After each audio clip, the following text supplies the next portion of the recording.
La salle des guichets de la gare centrale est vide, complètement vide.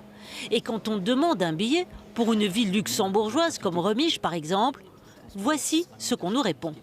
C'est déjà gratuit aujourd'hui, donc vous avez bien le droit de voyager gratuitement avec le bus 175 jusqu'à Remich.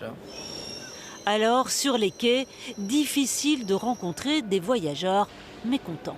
C'est magnifique et j'espère que tous les pays dans l'Europe prennent la même décision que Luxembourg.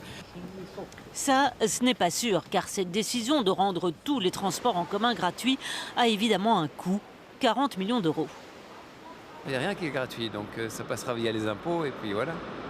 Tout ce qui ne vient pas via les billets devra être payé autrement. En tout cas, cette décision a attiré de nombreux médias étrangers. Le ministre de la Mobilité enchaîne les interviews. Pour lui, ces 40 millions, finalement, ce n'est pas grand-chose par rapport aux futurs investissements. On investit sur 8 ans, on investit 4 milliards d'euros dans l'extension du réseau ferroviaire. Ça représente par tête habitant 600 € par an. Si vous comparez ça avec les autres pays européens, l'Allemagne, par exemple, se trouve à 66 € par habitant.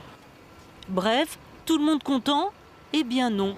Aussi étonnant que cela puisse paraître, le principal syndicat des cheminots n'apprécie pas cette mesure, pourtant sociale.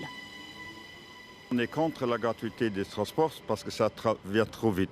Si on a aujourd'hui une augmentation de 10% de voyageurs pendant les heures de pointe, on est au-dessus de nos capacités. Mais la gratuité va-t-elle vraiment entraîner une augmentation du nombre de passagers ? Les avis sur cette question sont partagés.